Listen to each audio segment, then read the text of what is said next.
அது என்ன வேவு பார்த்துருக்காங்க. அது மாதிரி இது சம்பந்தமாக காவல்துறையிடம்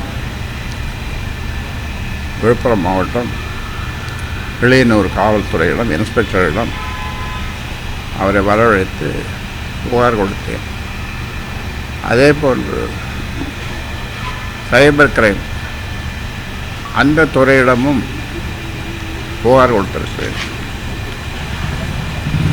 அந்த சிப்ஸு மோடம் அதெல்லாம் கூட காவல்துறையிடம் ஒப்படைத்திருக்கிறோம்.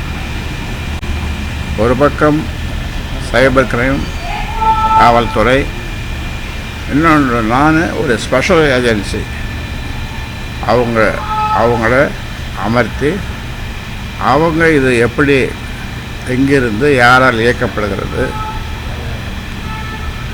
என்று அதையும் செய்திருக்கிறோம். அவர்களும் விரைவில் அது சம்பந்தமாக எனக்கு அறிக்கை கொடுப்பார்கள்.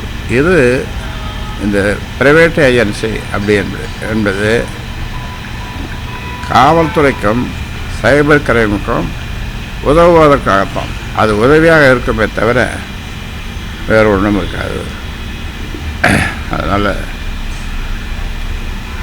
எங்களுடைய கட்சியினுடைய மாநில பூம்புகாரில் மகளிர் சங்க மாநாடு மிக எழுச்சியோடு 2 லட்சம் 3 லட்சம் பெண்கள் மட்டும் கூடுகிற மகளிர் மாநாடு அது சிறப்பாக 10ஆம் தேதி, இந்த மாதம் 10ஆம் தேதி நடக்க இருக்கிறது. தொடர்ச்சியாக இந்த மாதிரி நீங்கள் அறிவிக்கிறத ஏற்றி கூட்டியாக அவர் ஒரு நிகழ்ச்சிகளை அறிவிக்கிறாரு. இந்த மாதிரி செயல் தலைவர் பண்ணுறாரு. நீங்கள் ஏதாவது நடவடிக்கை எதாவது எடுக்க நேரிடுமா? நடவடிக்கை அதாவது ஒவ்வொரு தரமும் ஒரு பொய்யை சொல்கிறாப்புல. என்னென்னா என்னை அடிப்படை உறுப்பினர்களிருந்து நிற்கப் போகிறார்கள் மாவட்ட செயலாளர்களே. நான் மாவட்ட செயலாளர்கள் 108 பேரை என்னுடைய வீட்டுக்கு கூப்பிட்டு கட்சி பலப்படுத்தணும், தேர்தல் வந்துடுது, கட்சியை பலப்படுத்தணும் அப்படின்னு சொல்லுவதற்காக வர சொன்னேன்.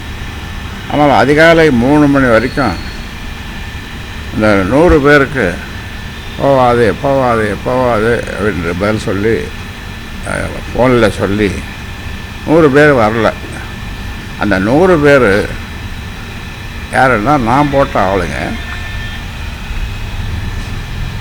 அதோட இது ஏன் கட்சி நிறுவனர் நான், தலைவர் நான், என்னை பார்க்கக்கூடாதுன்னு சொல்கிறதுக்கு யாருக்கும் எந்த அதிகாரமும் கிடையாது. ஆனால் 100 பேர் வரவே இல்லை, 8 பேர் தான் வந்தாங்க. அதனால் நான் என்ன பண்ணேன், முறைப்படி 100 பேர் வராதனால அந்த 100 பேரையும் வேறு 100 பேரை நல்லா செயல்படக்கூடிய அதில் கட்சியினுடைய பழைய முன்னோடிகள் மூத்தவர்களை எல்லாம் நாம் நியமிச்சிட்டோம். அதான் ஆக 100 பேர் வராதவர்களுக்கு தண்டனையாக இதை செய்தோம். 8 பேர் வந்துட்டாங்க. போதுமா? சார், இப்போ பீகாரில் வாக்காளர் பட்டியலில் 36 லட்சம் பேர் விடுபட்டிருக்காங்க, நீக்கப்பட்டிருக்காங்க. அதில் 6.5 லட்சம் பேர் தமிழ்நாட்டு வாக்காளர் பட்டியலில் இணைய உள்ளதாக ஒரு தகவல் வந்திருக்கு நேற்று. இது அங்கே இருந்தா அந்த பீகார்லேருந்து 6.5 லட்சம் பேர் இங்கே வேலை செய்திருக்காங்க. அவங்களுக்கு வாக்காளர் உரிமை கேட்டுருக்காங்க. இங்கே வெயில் இப்படிவா இப்படிவா இங்கே வழங்க உள்ளதா ஒரு தகவல் வருது. அந்த மக்கள் பீகாரில் இருக்கக்கூடிய அது காவல்துறை பார்த்துக்கணும், எலெக்ஷன் கமிஷன் பார்த்துக்கும், அரசு பார்த்துக்கும், அவங்க பார்த்துக்குவாங்க. அதுக்கு வேண்டிய பயந்த நடவடிக்கை எடுப்பாங்க. தமிழ்நாடு சட்டமன்ற உறுப்பினர் தேர்ந்தெடுக்கிறதுக்கு இவங்க வாக்களிக்கலாம் அப்படின்றாங்க. பீகார் மக்கள் நம்ம தமிழ்நாட்டு எலெக்ஷன்ல வாக்களிக்கலான்ற ஒரு தகவல் நேற்றுல இருந்து சொல்லிட்டு இருக்காங்க. எலெக்ஷன் கமிஷனும் அது அவங்க வாக்காளர் பட்டியலில் இருந்து நீக்கப்பட்டிருக்காங்க. அதனால அவங்க இங்கே வேலை செய்கிறாங்க.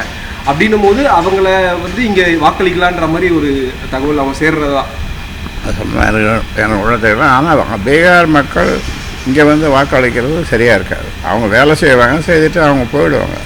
அதனால் அவங்களால வெளிமாநில சொல்கிறேன். அவர்கள் சட்டமன்ற உறுப்பினர்களாக இங்கே அந்த சட்டமன்றத்துக்கு மக்களுக்கு இங்கே பணியாற்ற முடியாது, சேவை செய்ய முடியாது. தவிர போதும். இந்த ஒற்றுக்கேற்பு கருவி விவகாரத்தில் இன்னும் முடிவுக்கு வராத சமயத்தில் செயல் தலைவர் மீது நம்ம குற்றச்சாட்டு தெரிவிக்கிறது எந்த அடிப்படையில் சார் இருக்கும்? விசாரணை நடந்துகிட்டு இல்லை, வேறு யாரும் நீ ஏதாவது வச்சுருப்பியா? நீயும் வைக்கல, நீ யாருமே வைக்கல. நீங்கள் அவர் தான் வச்சாருன்ற ஒரு இது சொல்கிறீங்களா, கருத்தை சொல்கிறீங்களா? இன்னும் வேறு யாரும் வச்சுருப்பாங்க, இல்லை வேறு யாரும் வச்சுருப்பாங்க. தந்தையை மிஞ்சிய தனையன் இருக்கக்கூடாது என்று நமது பிரதமர் அவர்கள் ஒரு இடத்துல பேசியிருக்காருங்க தமிழ்நாட்டில். எங்கே சொல்லுங்கள்? இப்போ வந்தாங்களே, இப்போ எங்கே சொல்லுங்கள்? ராஜேந்திர சோழன், சோழபுரம் வந்து அங்கை கொண்ட சோழபுரத்தில் என்ன சொல்லியிருக்காரு? தந்தையை மிஞ்சிய தனையன் இருக்கக்கூடாது சொன்னது நம்முடைய பிரதமர்.